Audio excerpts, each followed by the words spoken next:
Because today we're going to talk about our sugar, our beloved sugar, friend or foe. And hopefully at the end of this, we can embrace sugar. We can embrace it, but maybe not embrace it as much as we did before. And maybe we'll have a better understanding of what sugar is and why we need to monitor it. Okay, so sugar, that's the first question is, what is sugar? Sugar it's just a generic name, and that name for something that's sweet tasting. It is a soluble carbohydrate. Carbohydrates, remember, are things that give us energy, our body energy. Just remember when we talk about carbohydrates, it is our fuel, it's our energy. So I just want to let you know that people out there, we are watching carbohydrate intake and, following carbohydrate restricted diets, but in reality, 50% of our calories should come from a carbohydrate source every day. So sugar is a carbohydrate source, but we're just going to talk about a little bit more in depth about what type of carbohydrate it is. So this carbohydrate is used in many foods. We know that. Table sugar or granulated sugar, regular sugar, it refers to sucrose. Sucrose is a disaccharide, meaning two sugars put together, and that's glucose and fructose. All right. So that's what sugar is. It's addicting. I think we all understand that and know that. It is, we crave it, we want it, and we enjoy it. And so let's find out a little bit more. All right, so sugar, everyone thinks sugar is the bad, evil guy. But sugar actually comes from, a plant. It comes from sugar, a sugar cane. So, and it's produced, the sucrose is produced by the photosynthesis. And we can go way back into, chemistry and biology, but it is something, the plant pulls in water, oxygen, CO2, water, and chlorophyll change it. So I just want to let you know, it is a plant. And so we take this plant and we process this plant to get our table sugar and to get things that we like. So this is what, if you've never seen what sugar cane looks like, this is what sugar cane is. And this is what they harvest to get our sugar. All right, so what are other sources of sugar? So we had sugar cane. So we know that if we look at the bottom of the screen, that's our table sugar. We have things like honey. All right. Honey is a sugar. Maple syrup is a sugar. Fructose is a sugar. Agave nectar is a sugar. What other kind of things? Honey, lactose in milk is a sugar. So those are all sources of sugar, and they can be all considered added sugar, and we'll talk about added sugar in our foods in a little bit. And then after that, all right, so nutritional value of sugar. Sugar is non-nutritive, meaning it gives us zero as far as nutrition.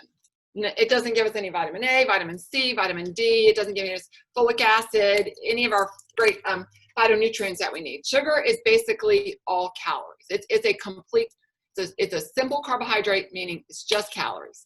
So if we think of one teaspoon of sugar, and everybody has a good reference, a teaspoon. 1 teaspoon of sugar provides 15 calories. So we think about things that we make, if you have a recipe I have a recipe for banana nut bread that is, bananas are fantastic, nuts are fantastic, but it calls for a whole cup of sugar. And so then we start doing the math in our brain.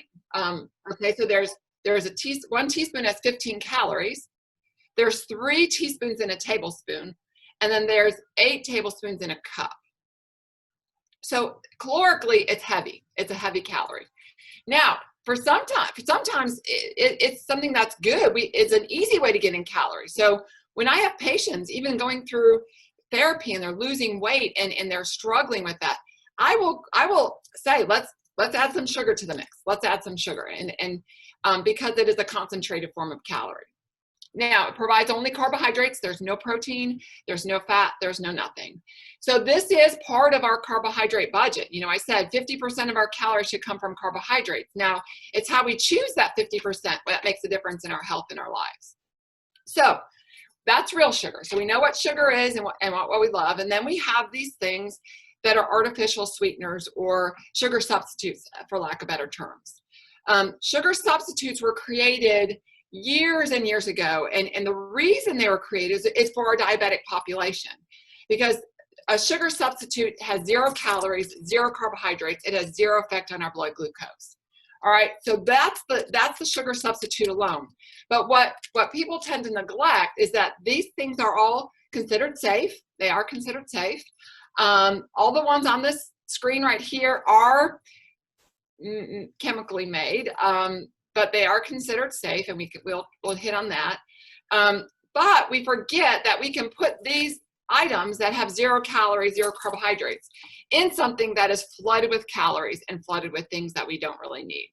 So a sugar substitute is basically a food additive that provides a sweet taste, like sugar, like the sugar counterpart, but it doesn't have any energy, has no food energy, has 0 calories, and the artificial sweetener can be derived. It can be derived from a plant, or obviously it can be a chemical synthesis that they create that. So our Sweet and Low, our Equal, those types of things are chemically produced. We have Splenda that comes from sugar, and it is processed and processed and processed, and then boom, we have this very low calorie, very low, it doesn't impact our blood sugars, nutritive sweetener. Okay, so there's a whole gamut of them. So we know the synthetic ones. So let's just talk about those. Here they are here. I forgot to put this slide in here. So we have our common ones, our NutraSweet and Equal, which is your aspartame. You have Splenda, which is your sucralose, which comes from, it's a derivative of sugar. It legitimately comes from sugar. We have Sweet and Low, Sugar Twin. I don't know the Nectar Sweet. I've not ever seen that. And that is your saccharin. And years and years and years ago, saccharin was the only one. That was the first one.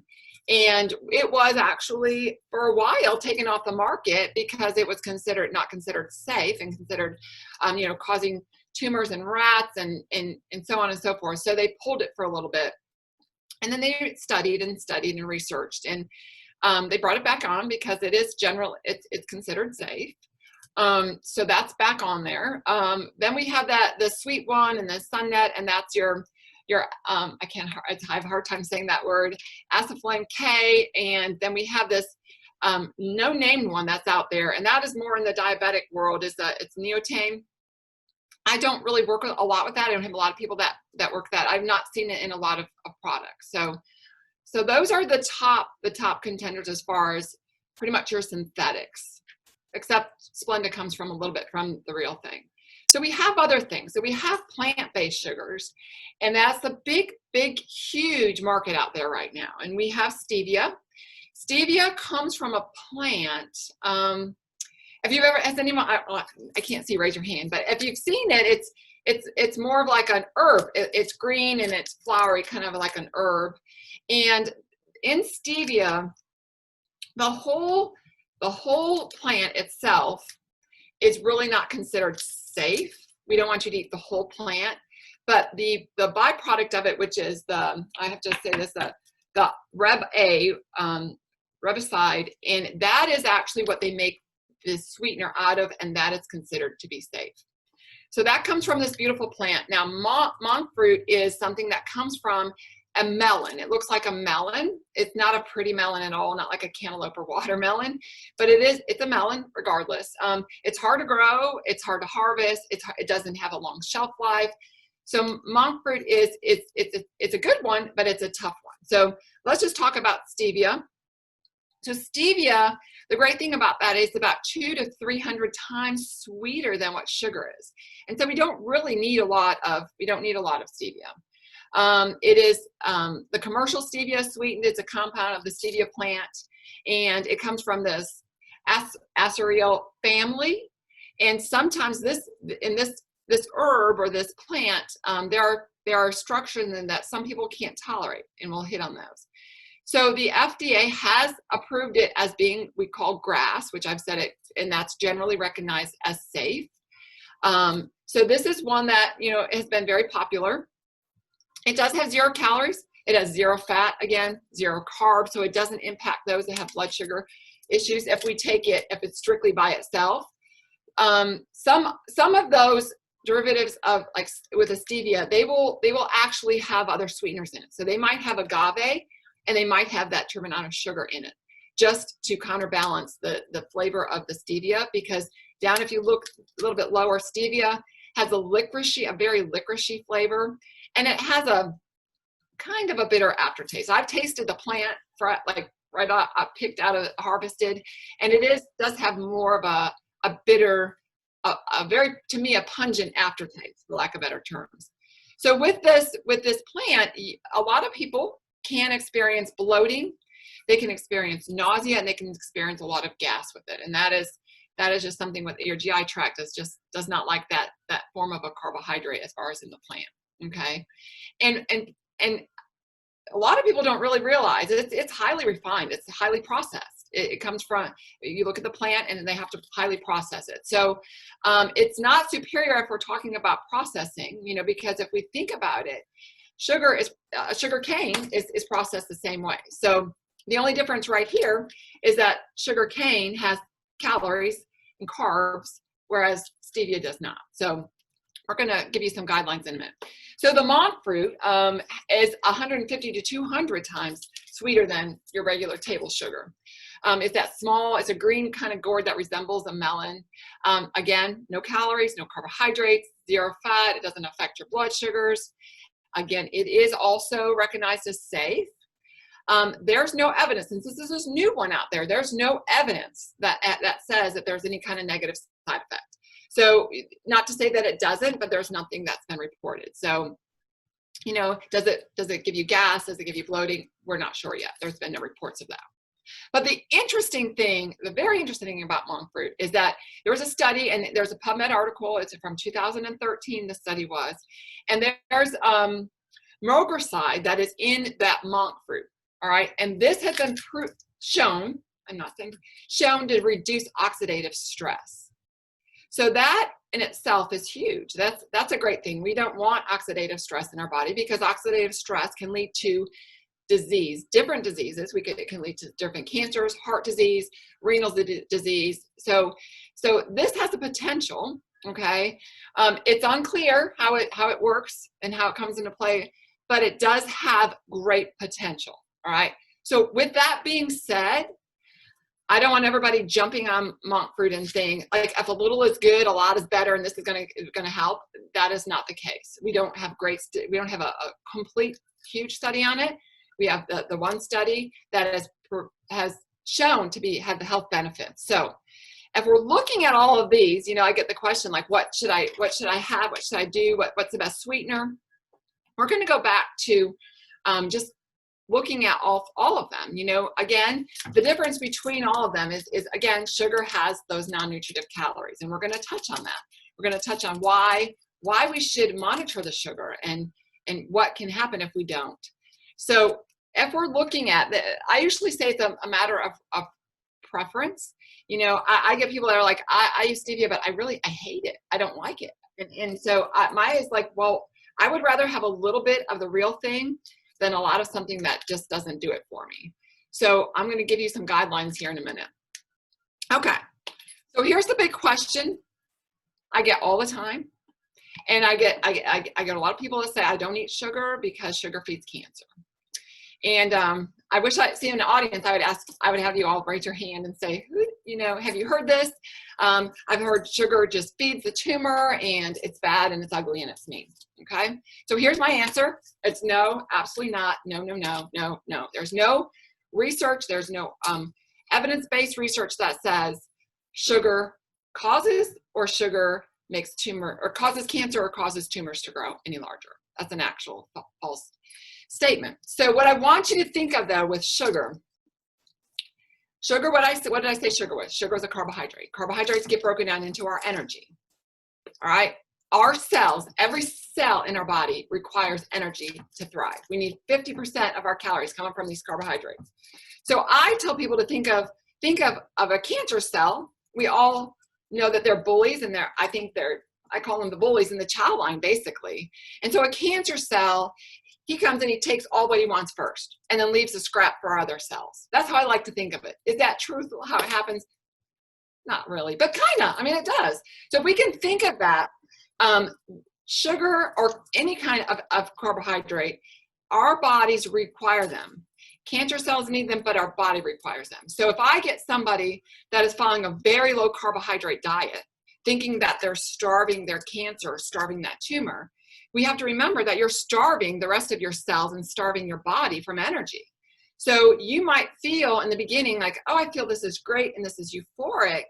I'm doing something great. But in the long run, you're going to run out of energy, run out of energy, run out of energy. And our body needs energy. It's our gasoline. It's our fuel. So we have to be cautious when we start throwing things under the bus and throwing things out the window. I am all for getting rid of sugar, extra added sugar. I'm all for that. But I'm not condoning people giving up important things like fruit, because some of these diets do recommend that you cut back drastically on the amount of fruit that we take in, okay? Because it has sugar in it, all right? But what we're not looking at as a total picture is what else does that fruit have in it? That fruit is full of fiber, okay? Fiber is important for colon health. That fruit is full of vitamins, you know, vitamin C, vitamin A, all of those important things. Fruit is high in phytonutrients. And I think I discussed this the last lecture, but phytonutrients are what give your fruits and your vegetables the color that they have. And that color and the different colors all have a different phytonutrient profile in them. So we have our green that have a different phytonutrient, we have our red things, and we have our white things, and we have, you know, orange and yellow. And those are all different phytonutrients. Those are all, and those phytonutrients are what protects us. Those protect our cells from cancers. Those protect our cells from heart disease.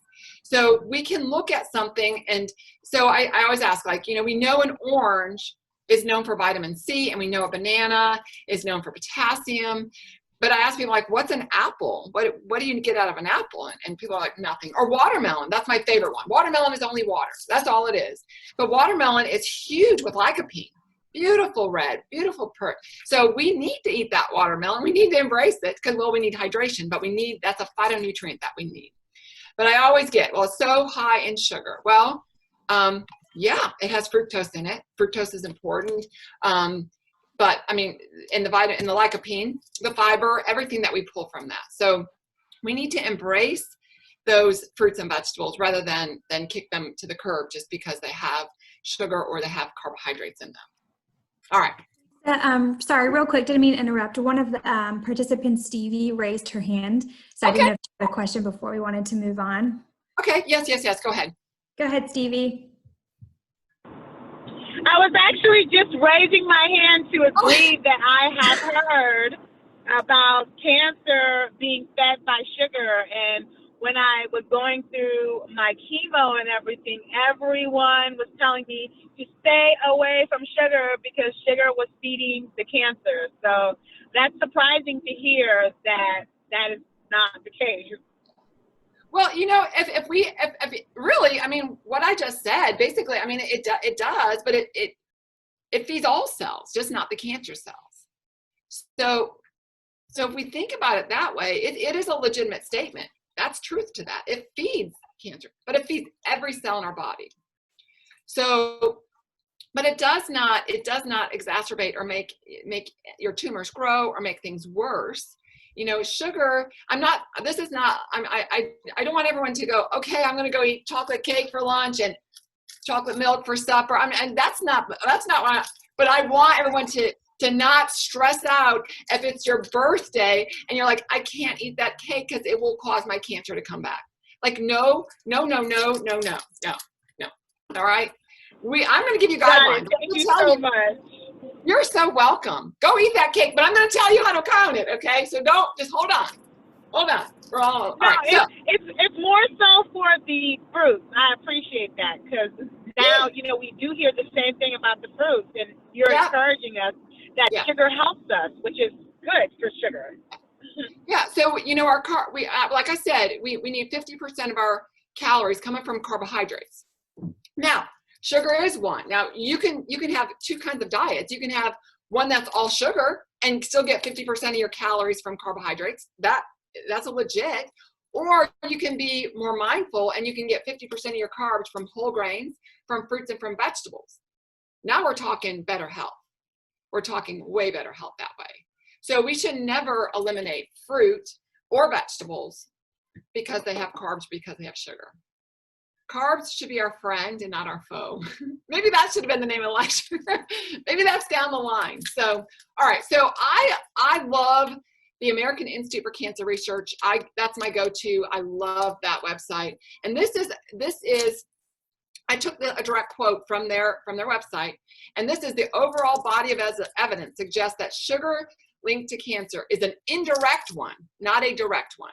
How is it indirectly associated? Is because diets high in sugar can lead to obesity and can lead to excess body fat. And we know, and that is scientifically proven, that higher obesity and adiposity in our bodies are directly linked to about 10 different types of cancer. So indirectly, we can say, yeah, sugar could be the problem. If you got 50% of your calories from sugar, sugar, like I showed you how calorically dense that it is, as opposed to a piece of fruit or as opposed to a good carbohydrate. So that is what, if we're going to talk about that, this is a true statement. We can say it can indirectly have a hand in causing cancer, but it is not the sole purpose and sole reason. So the recommendations from my favorite American Institute for Cancer Research are, what are they? They're very vague. They're like, avoid sugary drinks, limit consumption of energy-dense foods, okay?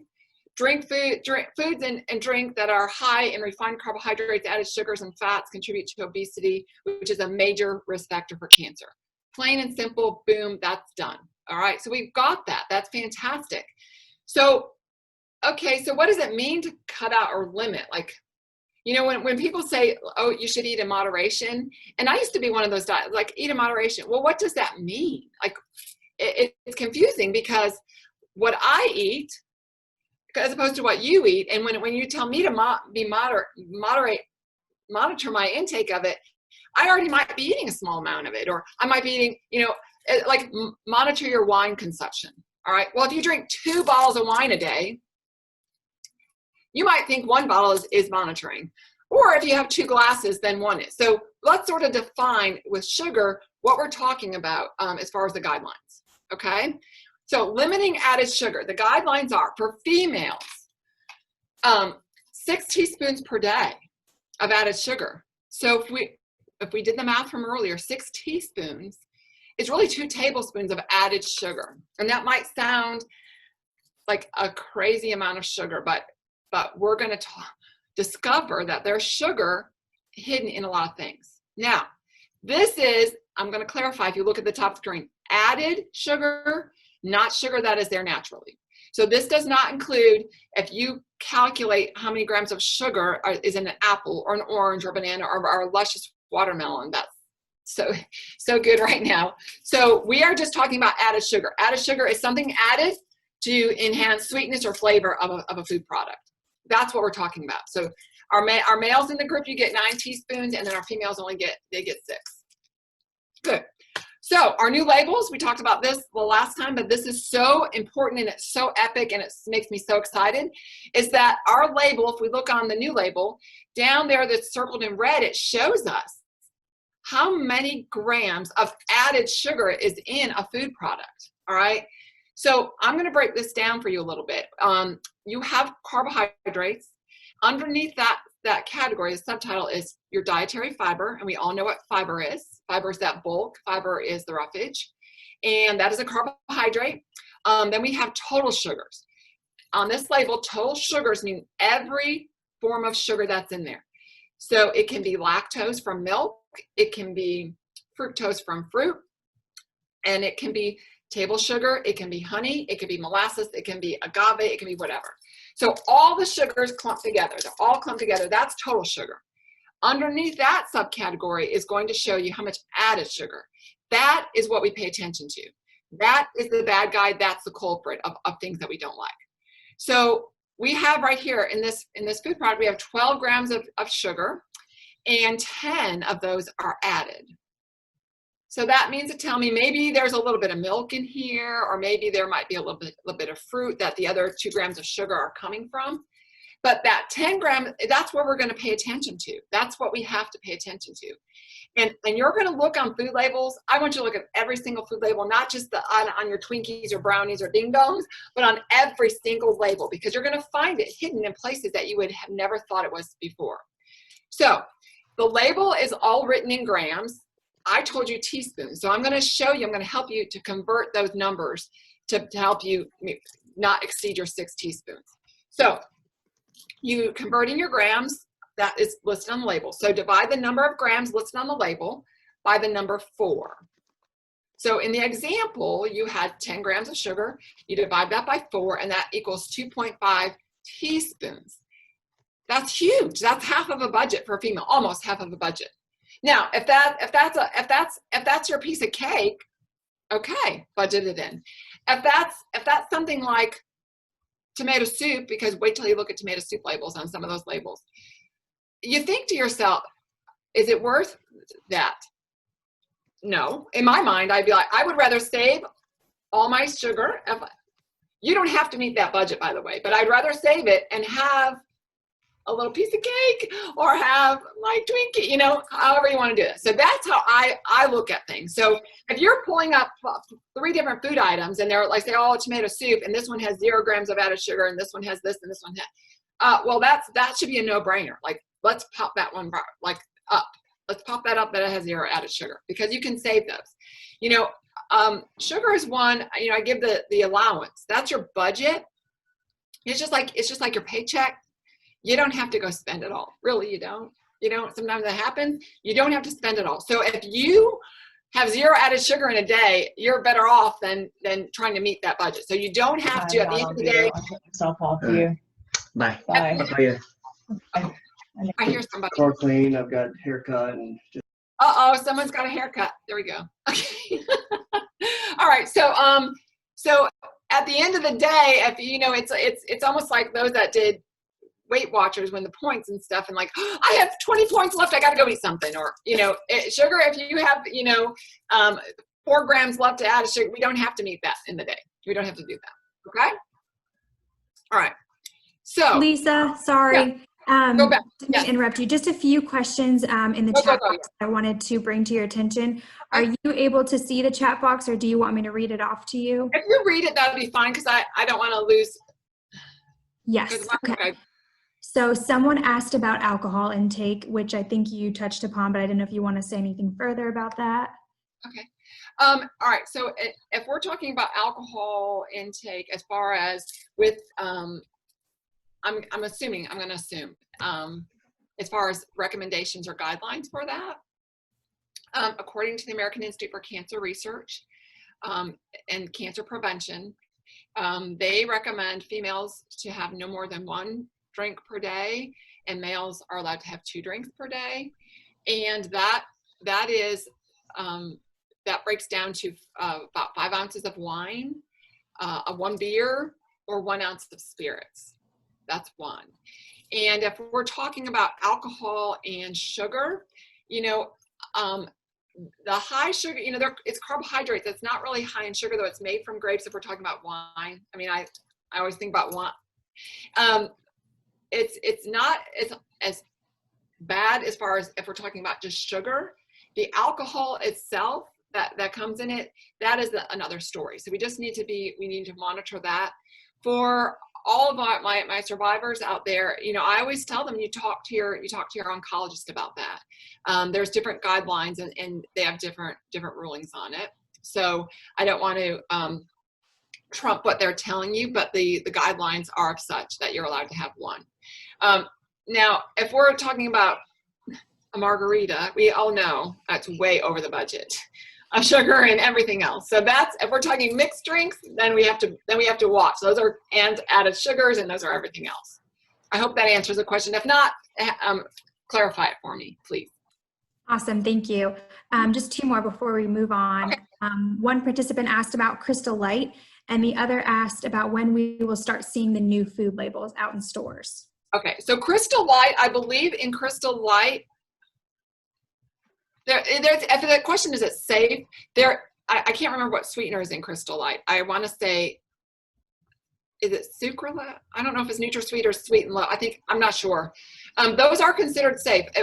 Let me just talk about, and I don't think I said it with the artificial sweeteners, they are all recognized as being safe. Do not fear them.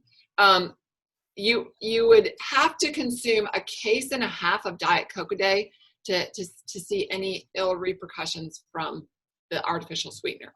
I don't want you to do that. I'm not a big fan. I don't want you to do that. But, to maybe, if I get patients all the time, they're like, I just need one a day. And that's fine. We just need, again, we need to just look at the whole picture of everything rather than just focus on just one thing. Now, if you're drinking 2 liters of Diet Coke a day or 2 liters of Coke, then we need to talk about it. But Crystal Light is fine. Crystal Light is fine. And as far as the new food labels, they should be out. You should be seeing them. They were all to be converted, started to be conversion at the beginning of this year. There are certain companies they're giving another year, like the companies that make less than $10 million a year, they're giving them another year to convert everything over. It was a big ordeal, and the food industry was not happy. And they were not happy, one, because now people are going to know what they're sneaking in the food. But two, when you take a food and you throw it through food analysis, that analysis comes back just like sugar. It doesn't break it down. So these companies had to take their recipes, they had to get all the chemists involved, and then they had to recalculate on their own how much added sugar was in there. So it was a big undertaking, a big, huge expense on their part. So this has been going on. It was supposed to last July, the year prior was supposed to come out, and then they gave them a whole nother year, about 8 months or 6 months.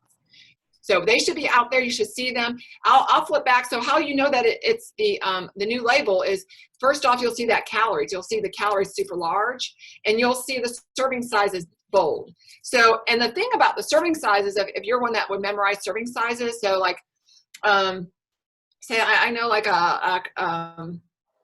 what can I refer? So a serving of ice cream. What we would say, a legitimate serving ice cream before this label, we said is a half cup serving. So the difference on the food labels, what they're doing is now they're putting serving sizes that are what we're actually consuming. So now a serving of ice cream is going to say it's 2/3 of a cup. So you'll notice different calories. All the nutritional profile will be different because it's based on 2/3 and not a half is what we recommended. They will also on this food label, which is really a great thing, is they will have this on a can of soup. I keep referencing this tomato soup, or it'll show you what a serving size is on one side, and then it'll show you if you eat the whole can, it's going to give you the nutritional value of the whole entire can. Or a soda or a Gatorade bottle. A serving is really 12 ounces, but you got a 20-ounce bottle, you drink that whole thing, and it's going to tell you. So you don't have to like adding this and this and this. So it's real easy. So that's another good thing about it. So they should be out there. Look at them and embrace them. I'm excited to see them on all the yogurts out there. That's where I was really, because people are going to hit the floor with that one, I believe. Thank you, Lisa, and I apologize. One last question before we move on. I know, this is how we do it, yes. Okay, and I know one more popped up. Maybe we can loop that in with the next round of questions, but I do want to address George's question. If you don't have fresh fruit available, how do you feel about canned fruit in natural juice? I applaud that. I think that's great. Obviously fresh is first, but I always have that canned fruit in my pantry, always. Just for the fact is if I haven't made it to the grocery store to get my fresh watermelon or my peaches or any of that stuff, I have a fruit, because at every meal, I always tell everyone, every meal we should have a fruit and vegetable, except breakfast. I'll let you go with them. But so we should have a fruit with every meal. And so if that's the case, I would rather you have a canned fruit. You do pull some nutrients out of that canned peach. They're not completely annihilated as far as nutrition factor, like the vegetables are pretty much annihilated if you've got people walking. So I think they're great to have in your pantry. Absolutely, positively. You can do frozen if you like that, but in a quick pinch, it's great in its own natural juices. And they all have about the same amount of carbohydrates in them, as far as about 15. So excellent question. Any more? You want to do one more? Yeah, if you're fine with taking this last one. I'm good because I think I only have like I'm like coming to the end here, so Okay, good. I didn't know how far you had. Didn't want to throw you off your flow. I don't have to. I've got. Okay. Oh no, we're good. We're good. So ask Okay. away. Perfect. The next question is, I am a survivor and long distance runner. Would there be any extra sugar allowance on days with runs? I was told to sip Powerade during long runs. Okay. What I like to do for the long runs, because I like to run as well. I generally, prior to my run, I will fuel with applesauce. I have the little pouches of applesauce and I fuel with that. I take that along with me on my runs, a pouch or two, like the long runs, long distance runs. And that's a quick carbohydrate. So, and I feel it's a better form. I used to put Starburst in my bag and do that. But applesauce, I like the applesauce better for me, unless you have, allergic or reflux, but that's fine. Yeah. I would try that if your tummy doesn't get upset. But when you're prior to fueling, prior to a long exercise or run or whichever, we generally, I tell people, try to get 15 grams of carbohydrates in, and quick ones. So you can do it in the form of juice, you can do it in the form of the Powerade, and you can do it in the form of fruit. And like applesauce is already, there's not a lot of fight. You don't have to digest a lot of the peel and everything. So it's pretty much digested. You can get a little jar of baby food, peaches or pears or whatever, and eat that as well, because it's already digested. Your stomach doesn't have to work on that as you're working out. So that 15 grams of quick carb pulls your blood sugars up to give you the energy to start your workout, whether it be running, whether it be elliptical, whether it be walking. So, if we're work all day long and then we're going to go work out at the gym, we have zero fuel to work on. So we need fuel at that time. So pre-exercise is about 15 grams of carbohydrates. And you can do them apple, half a banana, stuff like that. Whatever your tummy will tolerate. And I would dilute the Gatorade down, and you can sip on that throughout and not worry that can replenish some of the electrolytes. But I would take the applesauce as well. Try it. Great, thank you. 2 more popped up. How safe is coconut sugar, and what about the sugar in milk? Oh, excellent question. I thought all right. So let's talk about all the different sugars. Okay. I didn't talk about coconut sugar earlier. So at the end of the day, sugar is sugar. It doesn't matter if it is the white table sugar, or if it's your brown sugar, or if it's the sugar in the raw, or if it's honey, maple syrup, all those that I listed. At the end of the day, they all provide you with roughly about the same amount of grams of sugar, grams of carbohydrates. Okay. So there's not one out there that nutritionally is any better than the next. All right. The coconut sugar is fine, and you're still going to get the same amount of grams. You still have to count it like regular sugar. So if you like the taste of coconut sugar over the taste of anything else, then that's fine. All right. But honey, if you like that, honey, the only, it's not any better for us than sugar is. It's not. The only thing that's great with honey, and I tell people you might want to try honey, is local honey if you have allergies. That tends to be the benefit of honey. I love honey, but I'm still going to count honey as my 6 teaspoons of sugar in a day. It still goes into my budget. Okay, where'd you go, Mallory? She's left me. Any other questions? There you are. All right, I had to grab a sip of water. Okay. Okay, so you did the sugar and the coconut sugar, the sugar. Yeah, I hope that answered the question. So it is a matter of preference, but it doesn't have any nutrition advantage. Perfect. So if you are going through chemo and you don't want to eat anything, what is the one thing you should try to eat? And more clarification on monk fruit as a sugar substitute. Okay. All right. So this is how I advise my cancer patients that are going through treatment. Is that we eat what comes to mind. All right. We don't put any of these restrictions, any of these guidelines, any of that as we're going through treatment. Your oncologist, radiation oncologist, your medical oncologist are doing what they need to do to annihilate that cancer. And with that treatment comes loss of appetite, comes mouth sores, comes just nausea, vomiting, diarrhea, all these things. So, you know, if we have these strict guidelines, like you have to have all your green, you have to, and you can't, you're just going to get sick. You're going to get more sick than what you are. So I tell our patients, like, if you wake up and you want a Snicker bar, it's not the best, but it is energy. And that's energy. And I'm not going to knock you for it. I'm not going to judge you for it. And I'm not going to shame you for it. Whatever will work on those days. You know, I tell people to sip on chicken bouillon, and some people are like, oh my God, that's so high in sodium. Well, it is. You need that at that point because you're not eating at all. So I guess I'm not quite sure that's my general guideline. You eat what comes to mind. Generally during treatment, it's small, frequent meals. If we're feeling nauseated, it's salty foods can help eliminate the nausea. It's not letting our tummy get too empty. So maybe having a couple of goldfish crackers, something every little bit. Let them dissolve in our mouth. Let them coat our stomach. But the longer we go without eating, the longer our body will be like, hey, I can do this without food. And then your energy and everything else becomes worse. So I hope that answered the question. If not, just go ahead and direct me in the right direction. And then there was the other question about, the monk fruit as a sugar substitute? Yes. Okay. I think it's a fine sugar substitute. I mean, it's more expensive just because it's harder to harvest. It's a hard one to grow, but I think it's absolutely perfect and fine. If you like it, I've never tried it. But that's fine. But remember when we talked about, like, if, you know, it can be, like, if we make a cake out of it, we're still having all those calories from the flour and everything else. So it's a non-nutritive. It's not going to provide any more calories.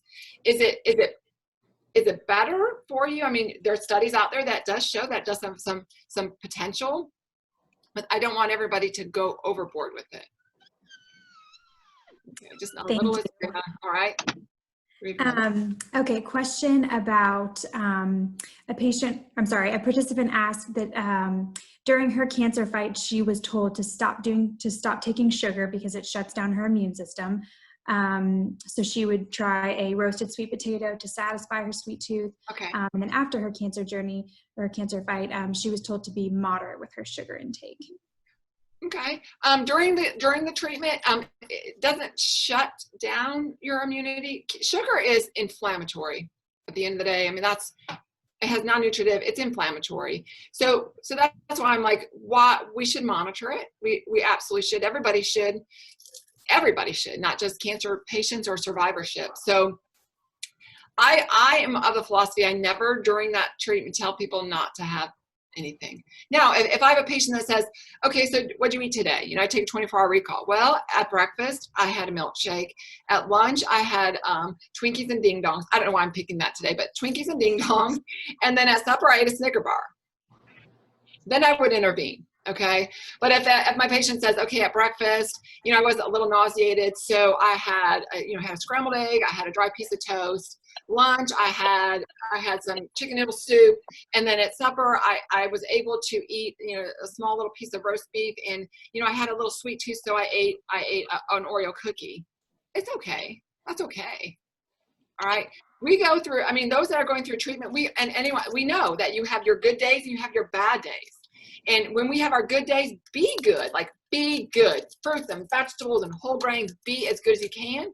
But on those bad days, if you have a comfort food of your mama's sweet potato pie, well, eat it. I'm not going to say don't eat that. If that's a comfort for you, especially at that time of your treatment, then I say go for it. So there. That's Lisa's thought on all that. It's hard enough. The treatment is hard enough. So hard. All right, Lisa. Another question from Lisa. So she is currently going through chemo and having difficulty with swelling. Do you believe that sugar could be contributing to this problem?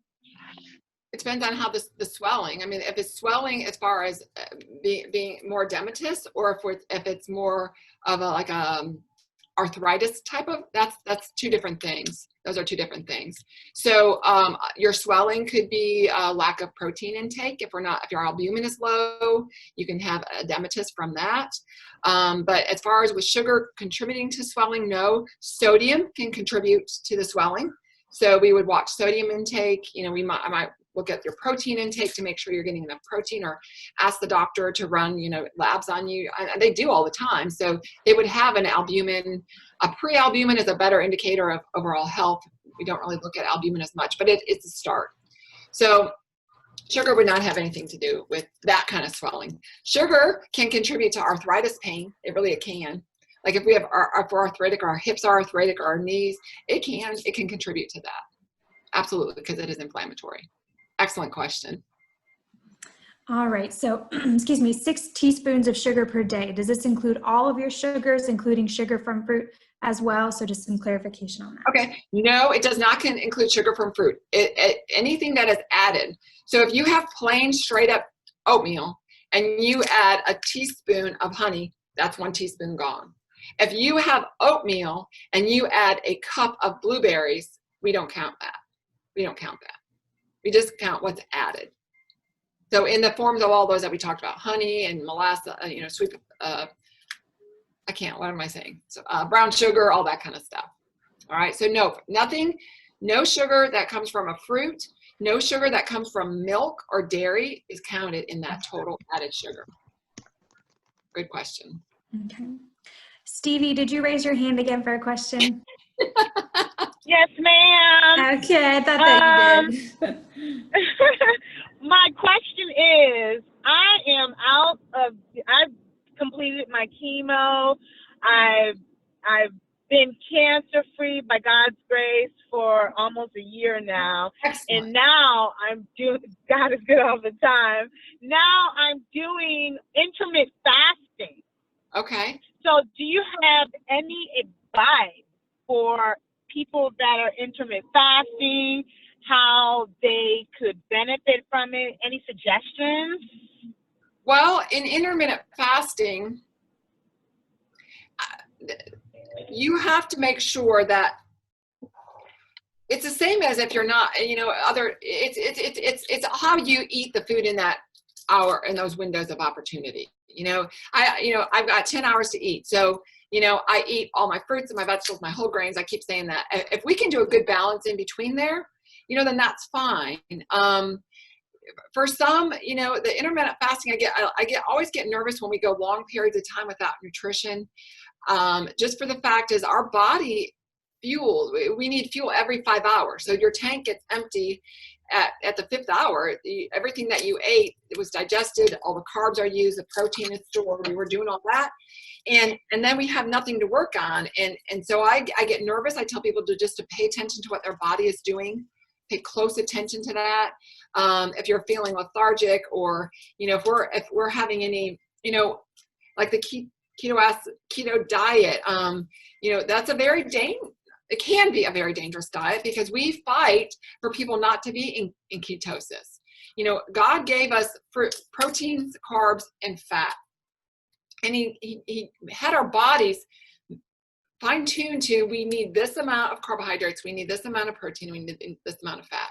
So the distribution, we should have about 50% of our calories from fat, we should have about 20 from protein, and then 30 from fats. Did I say that right? Carbohydrates, protein, fat. So that's how we're really made. Some people require less carbohydrates, but we all require them. Nobody requires 0 carbohydrates. And if they sit here and tell me that they feel amazing and great with 0 carbohydrates, they do in the beginning, because it's a euphoria, but eventually it's not a sustainable lifetime. So with intermittent fasting or a keto diet, I say it's a short period of time. Let yourself say, oh, I'm gonna do this for 4 weeks and then be done. And then reincorporate all those things that we said. Small frequent meals you can do 3 meals a day, but we can do the whole grains. But just do that. It's not sustainable forever, but give yourself a limit. A month is a good time, and see where you are. I mean, if you're doing that for weight reduction, you know, we shouldn't really lose more. I mean, more than a ½ pound to 2 pounds a week. That's the upper limit. So if we're dropping weight like it's hot, we need to jump back and think about that, because that's unhealthy. Our bodies don't like that. So we like it. We like the number on the scale, but our bodies don't like to drop it that fast. Our liver hates it. But okay. No, I could go on forever. Any other ones? Anybody have any other questions? Dana, did you get your question answered on milk sufficiently? Oh, no, I didn't even answer a question on milk, I don't think. I know you, she said yes. We talked Okay, about sugar and milk, and I just want to make sure that she got that. I think there's only one more that was up in the chat. Let me look. Can I ask a question? Yes, Absolutely. please do, Linda. Yes. How about nuts? And what is the best kind of nuts to eat? Okay.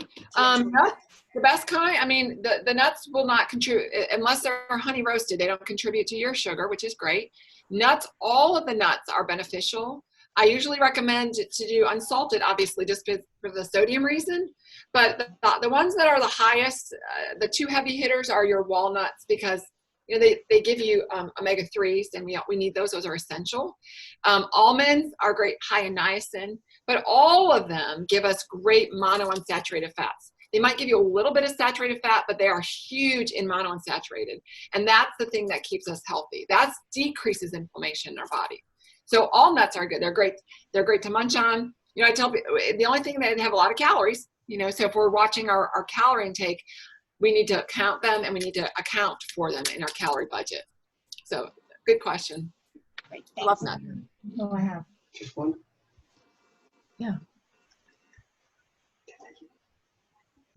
Question from Karen: is there any detriment to roasting nuts first? One I have. No. I'm good here. It's a great different. Sorry, go ahead. I said it's just a good different texture, different flavor, different texture. Yeah, I had one. One question about green smoothies, their benefits and negative sites for Okay. survivors More than from a once. preventative point of view. Okay, excellent.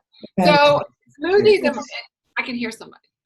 Okay. No, wait. All right. So smoothies, this is my opinion on smoothies. I would ask my patients, what do you put in your smoothie?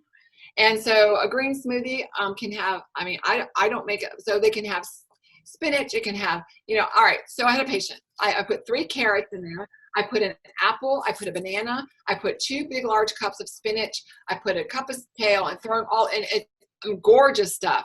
And you put it all in a blender and you blend it up, right? A blender, I would assume, and then you drink it. Well, my theory and my thought is, well, can you eat all that food at one time? Or if you're able to eat it, and we are able to eat it, we have no, you know, during chemo is a different question, but if we're able to eat it, I would prefer you to eat that bulk and roughage rather than to drink it.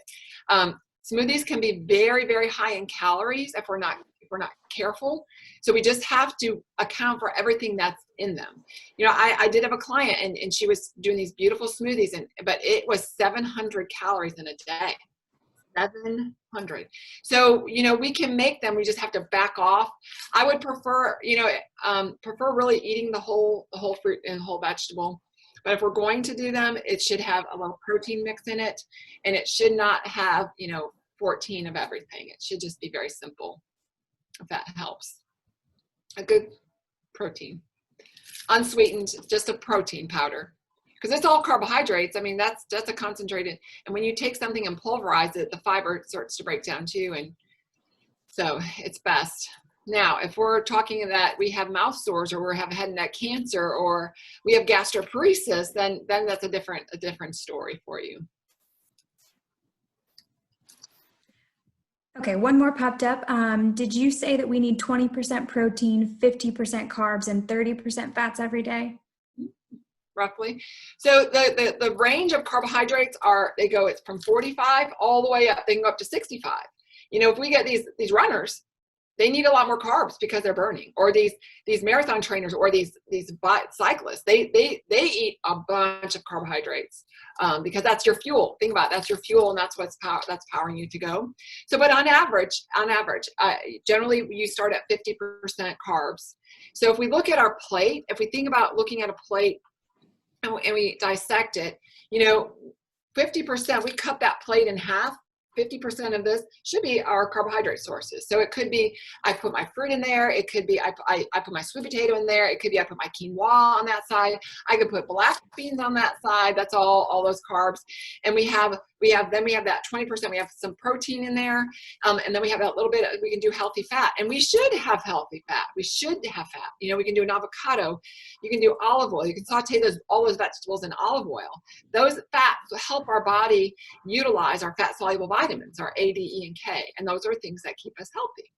So yes, 50% of our diet. An easy thing to do is, like, you look at your plate, you should have a good carbohydrate. So like sweet potato, quinoa, like I said, it could be brown rice, it could be white rice. I mean, we're not gonna go that topic yet. So you have your protein, you have your carb, a fruit, always a fruit and a vegetable with every meal. You cannot go wrong doing that. Cannot at all. And, you know, vegetables, if they're non-starchy, have like minimal amount of calories. So you can have your whole entire, you can have 2 cups of vegetables for, you know, less than 100 calories, 2 cups. Or you can have a small French fry from McDonald's for 500 calories. Okay. Okay, Lisa, one more question. I want to make sure you have time to finish your PowerPoint. I only have one to sum up slide, so. Oh, perfect. Okay, good. Is there a difference in the carbs from veggies versus the carbs from flour? Is flour healthy? Okay, flour is processed. So the white flour, the difference in flours is, you know, the white flour is stripped from everything. All the nutrients are stripped out of it, stripped bare. And then some of them are added back in, like your B vitamins are added back in. So white flour doesn't have any fiber. And fiber is one of those things that, you know, we need fiber. We need our colon to be healthy. So as far as it being healthy or not healthy, it can be an important part of our daily budget of carbs. That if we look at flour and we look at vegetables, was that the question? So vegetable, the vegetable is going to shine just for the fact that it's full of fiber. And that's the different thing. That's why we say we don't really want you to eat a lot. They say that, I don't say it, but they say white foods. White foods are not all bad. I mean, white potatoes are not bad. I embrace them. I eat them all the time. They are not bad. They're full of potassium, full of fiber. They're full of great things. They are white, so they have phytonutrients in them. So when we talk about eliminating white things, you know, refined things, you know, the more processed, the more refined it is. It means the more that has to be done to it, the less nutritious it's going to be. You know, you have instant oats that you cook it a minute in the microwave, and then you have ones that cook in a minute, and then you have ones that cook 5 minutes, 20 minutes, and you have steel cut that cook for 50 minutes. Well, so they're all oatmeal. So what's the difference? Well, the steel cut oat is intact. Like it is a whole grain. All the extra for the endosperm is on there. So it takes longer to cook because that water has to penetrate and absorb through that endosperm in order to get it to cook. Now, when you have an instant oats, they are annihilated and they're processed and here you go, cook me in a minute. You don't have any time, so cook me in a minute. So the nutrition is a lot different in those, Just like brown and white rice. Okay. Okay, I know we're running short on time. Do you want to go ahead and finish your I'll last? just tell you this is the last, oops. All right, so the reports, there's thousands of studies on diet and cancer, and none have been directly, evidence has shown that sugar or added sugar directly causes cancer in humans. We recommend you limit it. The energy-dense foods, avoid sugary drinks, but currently evidence suggests it is not necessary to avoid altogether, okay? And I was gonna have a cupcake here, but I didn't have time to make it last night. All right, any other questions? My goofy self. We'll take this last one. How do you feel about Metamucil or Benefiber to increase your fiber intake? Excellent sources. Some people need to do that, all right? Some people are unable to take in the quantity of food that they need to get the fiber. But those are great, and those are recommended by the GI doctor, so those are fine. Absolutely fine. Perfect. So just to summarize, Lisa, to answer the question in your speech title, is sugar our friend or foe? What do you think? Friend. My friend. Yeah. But I watch how much I hang out with that friend. There you go. I like that. Yep, that's it. All right, any of these last minute questions coming in, we will have emailed the responses out, and then this whole lecture will be posted to YouTube. And thank you so, so much, Lisa. This was awesome. I know we all learned a bunch. Thank from you each other, guys. so Thank you so much. appreciate your I time. enjoyed it. All right. Bye-bye. Thank you, everyone. Bye, everyone. Thank you. You're welcome.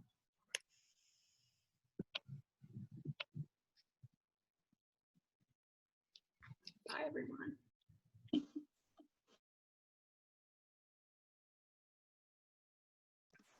How do I get off of it? The interesting thing, the juxtaposition of consistency. Good job, Lisa. Thanks, Melanie. Thank you. That was great. Thank you. Thank you. I told you it'd be fun. It was fun. I learned a lot.